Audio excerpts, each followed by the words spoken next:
Governor Ernst, first, why did you want to start up this Entrepreneur Expo? Like, how'd you get involved in it?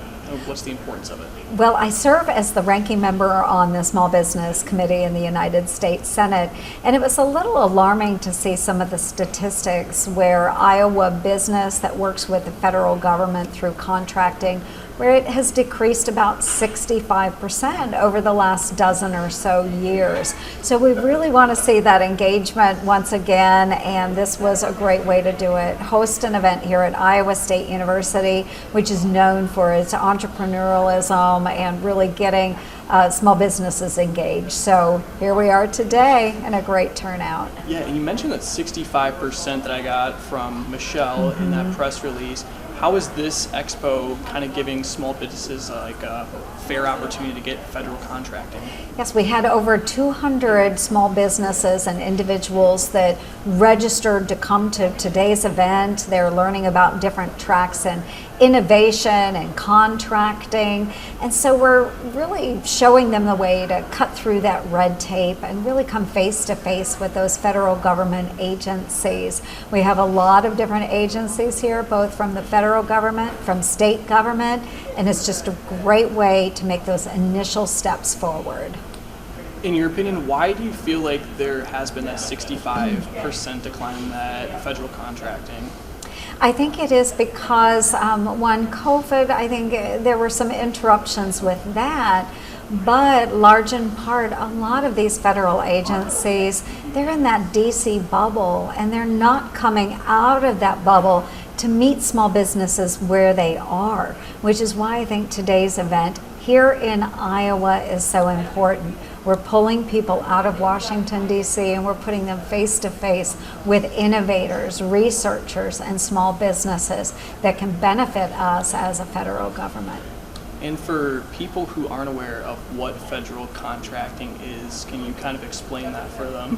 Yes, there are all types of federal contracts, and it could be anything from a cleaning service to a product, to even something that will help our Department of Defense. It could be artificial intelligence and drones. It could be something as simple as notepads and pens. I mean, all of that. The federal government consumes a lot of goods and also uses a lot of services. So think about anything that's used in civil industry, it can be used for the federal government as well. Okay, so mostly supplies and just help for small businesses. That's what it's all about. It's about everything under the sun. If you're producing a good or a service, likely the federal government could use it too. So we are just connecting the folks at these agencies with those that are making those goods and services. Okay. What's the most important part for you being here?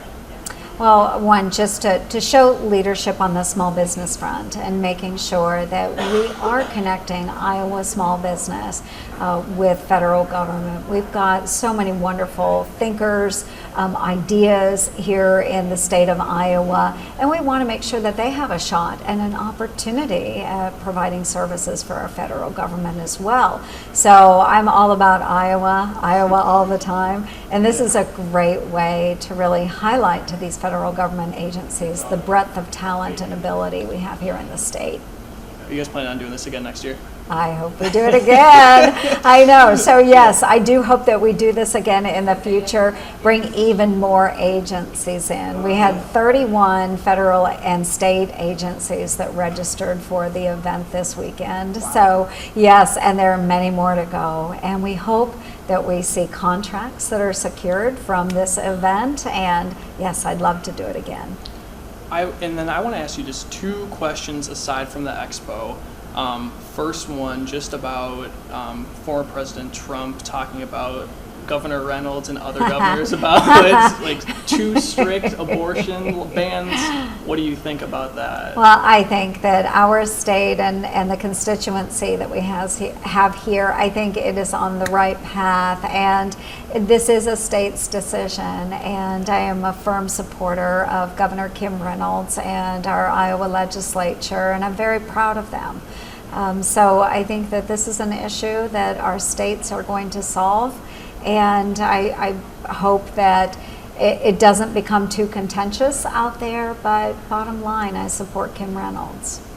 Is there anyone you're kind of looking for that you want to endorse in terms of the GOP presidential race? Well, I won't endorse, and Iowa is the first in the nation caucus state, and Senator Chuck Grassley and I always have this pact where we won't endorse before our own caucuses. So we want the Iowa voters to really have the opportunity to meet and get to know a number of the candidates, and then they'll make that decision on January 15th. Yeah, that's interesting.